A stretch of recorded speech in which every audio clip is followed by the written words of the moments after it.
How's it going? My name's Evan, and welcome to episode 9 of Bro It Was Suited. We're switching things up today and playing at Maryland Live. They got 23 tables of 1-3 no limit going, so tons of action. I take my seat and we are in for 240. So here in the cutoff, we raise it up to $10 with pocket fours. We get one caller and see a flop heads up that comes ace high. Although this flop isn't good for my exact hand, I do have the range advantage here, so I go ahead and throw $15 out and he quickly folds. Although this was a pretty small pot, it's always nice to start the session off with winning a pot. So I have pocket nines in the hijack and there's a middle position raise to $12. I like to make the call here and it folds back around to the under the gun limper who likes to make the call as well. We see a flop three ways that comes 5, 6, 7 with two spades. The under the gun player now leads out for $25 and the middle position player folds. I like to make the call here. We see a turn card heads up that comes the beautiful 8 of diamonds, giving us the 9 high straight. She now throws out a bet of $35 and she only has about $26 behind. So I just go ahead and put her all in, and surprisingly enough, she actually folds even though she's getting pretty good odds. Didn't know if she was bluffing or didn't have that good of a hand, but still raking a good pot here. Here in the cutoff, we pick up King 9 of clubs and raise it up to $10. We get a call from the button and the big blind, and we see a flop three ways that comes 7, 8, 9 rainbow. Really good flop for us. We make top pair with a good kicker. I go ahead and lead out here for $20, looking to charge any 10x hands like ace 10. After I do this, with not too much thought, both players let go of their hands. A couple quick hands of note here. I pick up ace 4 of diamonds and raise it up to $10. I get one caller and see a flop heads up that comes queen, queen, deuce. He checks it to me and I like to check it back. The turn comes a 7 and now he leads out for $10. I make the call here looking to improve. The river comes a blank and when he leads for $14, I like to just make the fold here. So there's an under the gun straddle to $6 here and I'm in the big blind with ace king offsuit. There's one other caller before me. I like to raise it up to $25 here, and both players end up folding. Here in middle position, I look down at ace jack offsuit. There's an early position limp, and I raise it up to $10. We get a call from the small blind, and now the early position limper actually raises it to $50. This is just a huge raise in proportion to the pot, and I just feel like his limp re-raise range is going to be really strong. So I like to just make the fold here, and the player in the small blind folds as well, and he ends up showing ace king, so we had the right read on that.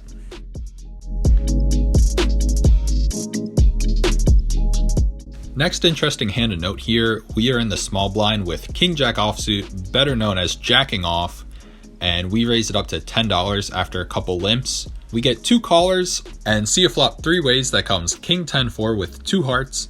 I lead out here for $20 and get one caller. The turn comes an 8 and I go ahead and lead out here for $25 this time and he calls. The river comes the jack of hearts, so we make top two pair. Although the flush draw comes in, we are now ahead of any king queen, king 10, or ace king holdings that this player could have had. I go ahead and lead out here for $45 looking to get some value. After I do this, he quickly goes all in. I didn't realize, but he actually had a pretty small stack. He only had about $60 behind, so it was only $15 more for me to call, so I like to do so. I roll over my king jack, expecting to be good here a fair amount of the time, but unfortunately enough, he rolls over ace queen for Broadway. Little bit of a cooler there. I think I should have just sized up a little more on the flop and turn, but can't really sweat that. Here we're in the big blind with pocket sixes. The button limps and I decide to raise it to $10 and he calls. We see a flop heads up that comes 8, 6, 6. Holy shit, we make quads. I have no idea what to do here, but there's a high hand promotion at Maryland Live and the current high hand is quad sevens, which I cannot beat. However, there's only a minute left on the high hand. So my plan here is to kind of delay as long as possible and ideally show my hand after the clock resets so I can get on the board. The dealer's a little confused on why I'm taking so long. I'm not too worried about getting value for my hand here, so I just go ahead and explain to the dealer and the other player that I'm going to wait till the clock resets. They're totally okay with this, so we decide to check it to the river. On the river, once the clock runs out, I throw out $5. It turns out we already had enough money in the pot to qualify for the high hand, so the other player folds and we get on the board. Unfortunately, after midnight, the high hand promotion is only $150 and it's now every 30 minutes instead of every 15 minutes. So now I have the painful sweat of waiting 30 minutes of a 40-person poker room, hoping no one beats my hand. So let's see what happens. With about 15 minutes on the clock, we look down at King 8 of spades in middle position. One limp to me, I go ahead and raise it up to $10 and we get 2 callers. We see a flop 3 ways that comes King 5-4. I like to check here for a little bit of pot control and deception being multi-way, and it checks around. The turn comes a 7 and now I bet $10 and get 1 caller from the guy from the King Jack hand. The river comes at 10 and I bet $10 again and he ends up calling. We show our King 8 and we're good. He shows pocket 8s, so nice to get called down light and get a couple dollars back from what we gave him.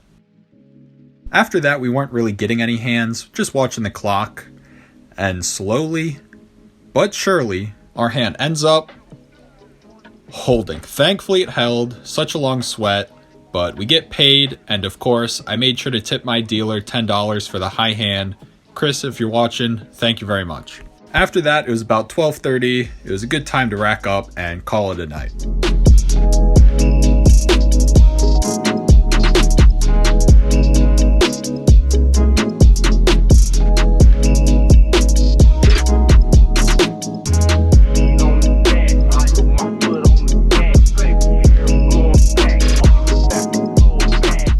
So we were in for 240, out for 350 for a profit of 110. That high hand at the end really saved us for a winning session. This brings our 9 episode total to 688. Pretty happy with that. Please like and subscribe. It helps the channel out a ton. I'm trying to think of something fun to do for episode 10.